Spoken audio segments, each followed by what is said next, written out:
E aí pessoal, tudo bem com vocês? Espero que sim.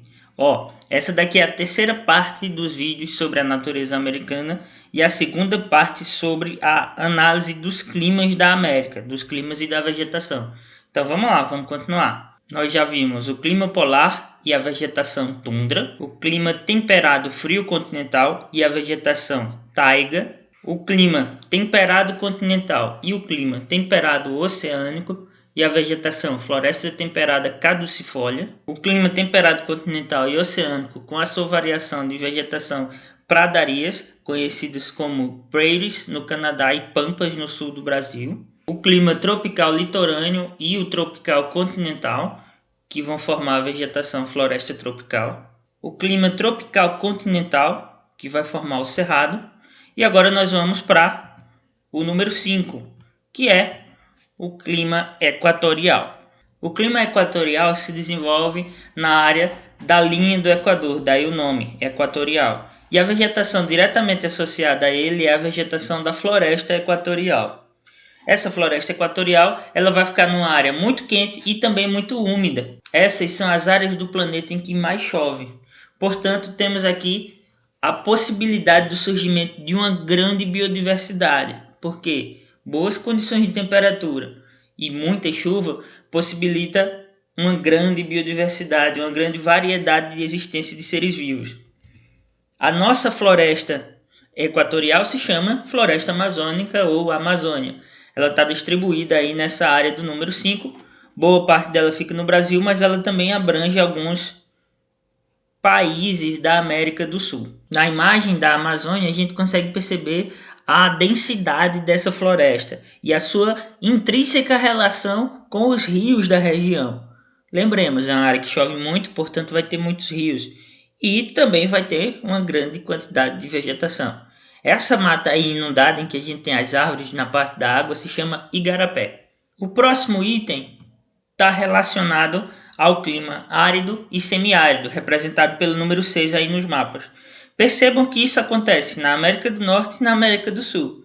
Esse tipo de clima está diretamente associado às áreas do seu entorno. Vejam, quando a gente vai aqui para o norte, para a América do Norte, a gente vai ter esse clima justamente na área que fica próximo às montanhas rochosas. Inclusive, parte das montanhas rochosas compreendem o deserto do Arizona e o deserto de Utah.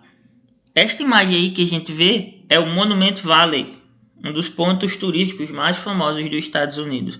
E eu vou deixar uma pergunta para vocês. Esse parque está numa área de fronteira entre 4 estados. E a pergunta que eu deixo para vocês é: esses 3 morros testemunhos que ficaram aí para contar a história do passado, houve uma erosão eólica muito forte nessa paisagem. Esses 3 monumentos, eles estão no Arizona ou em Utah? Como que você vai pesquisar isso? Monument Valley no Google. Pesquisa e depois me diz. Muito bem, a vegetação que vai surgir nessa área vai ser a vegetação xerófita, as formações vegetais xerófitas ou xerófilas, certo? Fito vem de planta, filo também de planta e xero vem de seco, adaptado aos climas secos. Por que isso acontece? Eu já expliquei para vocês que aqui a gente tem uma área de montanhas. E o que acontece? A massa de ar vem, ocasiona chuva aqui no litoral e quando encontra essa barreira montanhosa, ela faz chover nessa área e depois que ela ultrapassa essa barreira montanhosa, ela se torna uma massa seca. Perceba as nuvens como estão aqui. São nuvens brancas que não demonstram nenhuma possibilidade de chuva. Isso acontece também aqui, na nossa área da América do Sul, onde a gente vai ter o deserto do Atacama. Está diretamente relacionado com o relevo que vai criar a barreira orográfica para que essa massa de ar úmida não adentre ao continente, fazendo com que essa área fique seca. É o que acontece também aqui, no interior do Nordeste brasileiro. Entretanto, nós temos aqui um relevo com altitude bem menor do que a Cordilheira dos Andes aqui no Peru e no Chile e do que as montanhas rochosas aqui no oeste do Canadá e dos Estados Unidos. Logo, essa massa de ar consegue ultrapassar o planalto da Borborema e fazer chover pelo menos mais do que 300 milímetros por ano nessa região, possibilitando assim a existência do clima semiárido e não do clima árido. Portanto, não existe deserto no Brasil, certo? Para que uma área seja considerada deserta, ela precisa ter uma chuva de menos de 300 milímetros ao longo do ano. O Nordeste brasileiro tem por volta de 300 a 500 milímetros. Essa é a diferença. O clima árido é o deserto e o clima semiárido é o semideserto. As formações xerófitas, como a gente consegue ver, são pequenos arbustos e muito cacto. A paisagem do Arizona é famosa mundialmente por seus cactos, assim como a paisagem do interior nordestino é famosa por seus arbustos, muitas vezes secos, usando a estratégia de perder as suas folhas na estação seca para não morrer. Lembremos que a fotossíntese é realizada a partir das folhas.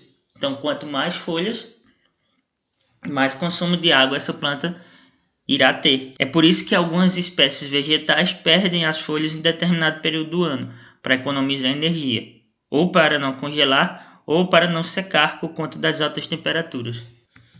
Nosso próximo grupo, o número 7, está associado diretamente às áreas de dobramentos modernos, ou seja, às áreas de formações montanhosas. É o chamado frio de montanha. Perceba aqui no nosso mapa, são as áreas em laranja, as áreas onde a gente tem as montanhas rochosas, onde a gente tem a Cordilheira dos Andes. Ok? Essas elevações permitem com que essa vegetação seja uma vegetação montanhosa. O que é isso? É uma vegetação variável. Ela vai variar de acordo com a altitude dessa montanha e também de acordo com a sua localização em determinada latitude.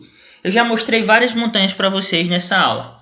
Essa daqui, ela fica em Ollantaytambo, no Peru. Mais ou menos aqui. Perceba, ela está na área de transição do deserto à área montanhosa dos Andes. Essa é uma parte da Cordilheira dos Andes e a gente vê claramente que essa vegetação aí é seca e adaptada a esse tipo de clima mais seco. Entretanto, lá no topo daquela montanha é frio. São temperaturas baixas que se apresentam por conta dessa altitude. Entretanto, no próprio Peru eu já mostrei para vocês Machu Picchu, que está numa área florestal. Ela está aqui já na área da floresta equatorial. Também mostrei para vocês o Monte McKinley, lá no Alasca, que está numa área de climas frios, temperados e polares. E aí a gente vai ter neve nesses picos. Então percebam, o clima frio de montanha torna a temperatura mais baixa por conta da altitude. E a vegetação relacionada a esse tipo climático, ela depende da altitude e da área do entorno. Quanto mais baixo, a tendência é que se tenha uma maior diversidade, portanto, espécies mais altas, espécies arbóreas, árvores, ou espécies arbustivas, arbustos. E à medida que a gente vai ficando mais alto, a tendência é que esses arbustos diminuam o seu porte até a gente ter espécies gramíneas e espécies herbáceas, né? Espécies mais rasteiras. Seguimos agora para o nosso tipo climático número 8, que está relacionado diretamente ao sul do Brasil. Essa região aí em vermelho é chamado de clima subtropical. Temos aí uma imagem de Bom Jardim da Serra, em Santa Catarina. Percebam, temos aqui o Trópico de Capricórnio. Esse Trópico de Capricórnio, ele corta aqui o estado de São Paulo e o estado do Paraná, fazendo com que todos os 3 estados da região sul do Brasil estejam nessa área. Esse clima aqui, subtropical, tem esse nome porque ele está ao sul do trópico, ok? Portanto, ele já está numa zona temperada, mas ainda muito próximo da zona térmica tropical. Portanto, ele vai ter o comportamento da seguinte maneira. Nos períodos de verão, ele vai ter um comportamento mais associado aos climas tropicais. Entretanto, no período de inverno, o seu comportamento estará mais associado aos climas temperados, fazendo com que as médias térmicas e as temperaturas caiam. A gente tem espécies vegetais adaptadas a essa situação. Aqui no Brasil, a gente tem uma interação de vários biomas nessa área. Predominantemente a floresta das araucárias, que pode ser considerada também uma das faces da floresta tropical, só que da floresta tropical na área subtropical. São essas espécies aqui, esses tipos de pinheiros, que também têm as folhas aciculifoliadas, em formato de agulha, mais fininhas, para aguentar frias temperaturas. É um pouco mais grossa do que a folha do pinheiro lá da floresta de coníferas, porque o pinheiro está numa área um pouco mais fria, uma folha que consegue se adaptar a esses climas frios. E lá atrás a gente consegue ver os pampas, os campos, nas áreas das coxilhas. Esses campos também podem ter sofrido a alteração do ser humano. Como a gente consegue ver aqui, existem casas, residências na margem desse rio, então esta é uma área que já foi humanizada. Mas temos aqui uma bela demonstração, tanto dos pampas ao fundo, quanto das araucárias aqui no primeiro plano. Próximo tipo climático é esse número 9, que está diretamente associado ao litoral das áreas de clima temperado. Veja, a gente tem a costa oeste dos Estados Unidos e a gente tem uma parte da costa oeste do Chile. O clima mediterrâneo, ele tem esse nome porque ele é muito presente na área do mar Mediterrâneo na Europa, no sul da Europa e no norte da África. Porque é uma área que tem a presença do oceano, mas o seu entorno tem relações desérticas. Veja bem, ó. Aqui nos Estados Unidos a gente vai ter os desertos do Arizona. E aqui no Chile a gente vai ter o deserto do Atacama. Então a gente tem essa formação mais arbustiva. Vegetação mediterrânea, a nomenclatura desse tipo de formação vegetal, dessa área climática, é composta principalmente de arbustos. A gente consegue ver aqui, ó, no Chile, o matorral. O que é um matorral? Seria uma palavra em espanhol para matagal.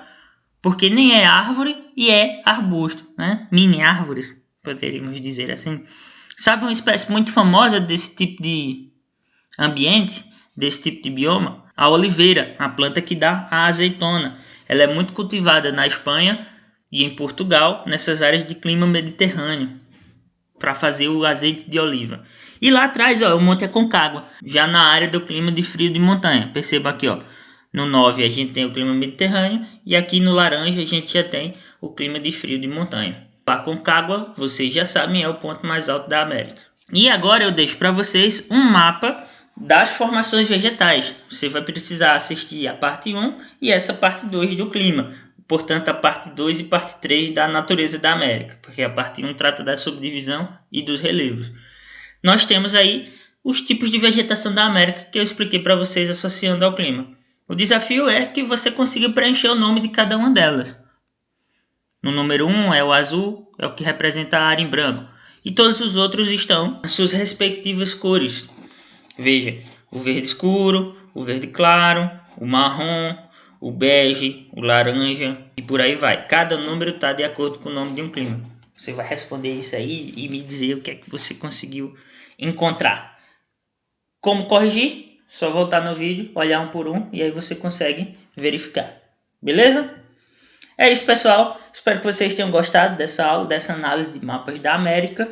E eu vou deixar mais uma pergunta para vocês. Nós não trabalhamos a hidrografia da América nesta aula sobre a natureza americana. Eu deixo para vocês duas perguntas. Primeiro, qual é o rio mais importante da América? Segundo, qual é a área hidrográfica mais importante da América do Norte? É isso, pessoal. Muito obrigado.